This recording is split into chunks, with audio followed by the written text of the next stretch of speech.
Tuko, Baba.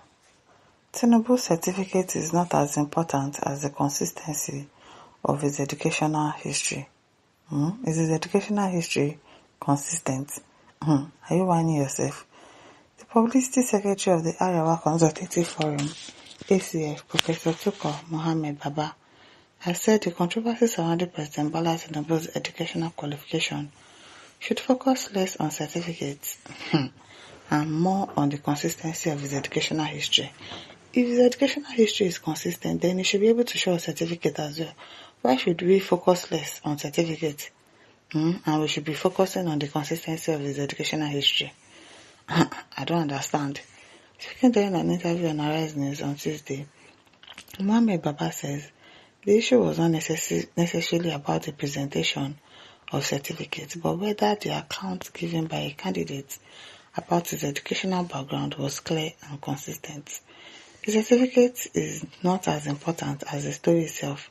It has to be consistent. If it is not, there is a problem. The ACF Publicity Secretary said Nigerians are entitled to scrutinize the background of individuals seeking to lead the country, particularly those aspiring to the highest political office. Now, why are we scrutinizing? Because we are entitled to that. Whoever should lead us should have a clear history, devoid of ambiguities, devoid of doubts, and so on.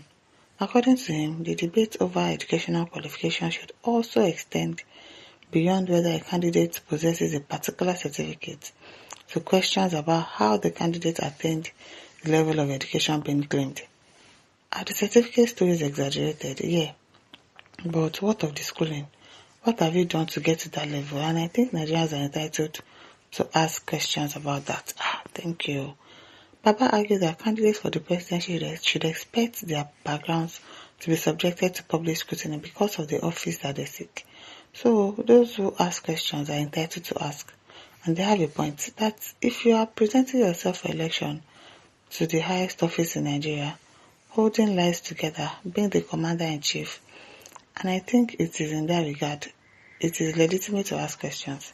He also maintained that questions surrounding a candidate's educational history were not necessarily separate from broader concerns about integrity and accountability.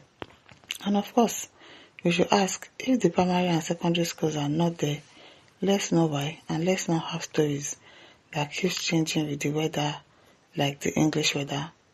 Baba's comment comes amid calls for opposition parties to shift their focus from Tinubu's academic credentials and concentrate instead on policies and alternatives that can appeal to voters ahead of the 2027 election. On what matters most to the Nigerian electorate, Baba said the majority of voters were more concerned about the effect of governance on their daily lives than the academic qualifications of political leaders. The average person in the street is probably mesmerized about all this. What matters to them is the effect of good governance. At the end of the day, is the person on top able to deliver good governance that satisfies welfare, health, education, housing, transportation, and so on? I think the vast majority of our population are more concerned about the impact of governance on their everyday life than the actual qualification of the person in power. He added that Nigerians ultimately wanted to see how government policies affected their families and livelihoods. So, at the end of the day, what goes into my pocket? At the end of the day, how is my family protected? At the end of the day, would my wife go to the hospital and expect service? At the end of the day, would my children stay home or go to school? Will they receive quality education? Baba, however, said the demand for clarity and accountability remained legitimate, stressing that Nigeria's political system lacks sufficiently rigorous leadership selection standards. There are no standards, and there are no standards because we do not demand standards. So anybody can come and present things. He said Nigeria's political system was responsible for making it possible for inconsistencies surrounding candidates' background to persist. Why is it difficult? Because that is the policies we play. That is the nature of the leadership process. I'm not saying it is right. It is totally wrong. And we are not getting it right. We are not getting it right though. It is well. As Princess says in other claims, any kind of scandal would warrant disqualification of aspiring leader. Exactly. or even impeachment of the sitting president. We are here defending what should not be defended.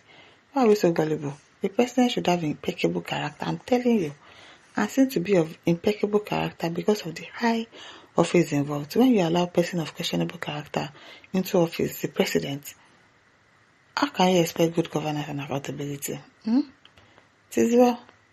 Countires says, well, there can be educational history without attendance certificate to validate the history, isn't it? It is well. Even Mulu says, it is this kind of ideology that have brought us to this level we are today. Some of these one-eyed men in the city of blind people will always jump out to show themselves. When people were going through hell in the south to earn quality certificates, governments were subsidizing their own, and that is why he's not valuing the certificate he has. Otherwise, he will not make these statements. You get, like, imagine people aspiring to be president and they'll be like, our president doesn't have a certificate. He did not even go to school, so why should I go to school? So I can be president sometimes in the future without an educational background. That's the kind of thing that we are agreeing to in this country. It is well. But Anna says, if he didn't go to school, how could he have worked with mobile? He's smarter than you educationally. If he went to school, where is the certificate? Where is the certificate? At least, okay, if you've worked with ExxonMobil, okay, that means you are very smart. You have a good educational background. Where is your certificate? Where is it? It is well. Countires says, no, some of the learned MBA icons and San said, great men in Nigeria, yes, I mean in Nigeria, does not need to acquire good education before becoming president in Nigeria. Omonawa. It is well. Elijah says, you are absolutely correct. I was born in Ghana in a hospital where birth certificate was issued. My parents left Ghana in 1969. They dropped all the loads and bags in the Osun state. In Ika specifically, my parents left to Cote d'Ivoire to continue life and engage in businesses. I was enrolled in French primary school, Ecole Primaire, a town near Yamoussoukro. After 6 years, my parents brought 3 of his children to Ejigbo in 1980. When we got to Ika, Ejigbo, my 2 other brothers searched and got their birthday certificate neat, but I couldn't see my own birth certificate. I felt sad, but I pursued my education with 2 double promotions, one in primary school in Nigeria and one in secondary school. Got admitted to UI, first degree and master's degree. Gainfully employed. Many at times, primary and secondary certificate can get lost. Our Baba Tinubu will be voted in for second term when all his destiny will be fulfilled. And if his primary and secondary school certificate are lost, what about his university? Where is it? Okay, my listeners, don't forget to like, share, subscribe. Thank you for listening. See you some other time. Bye.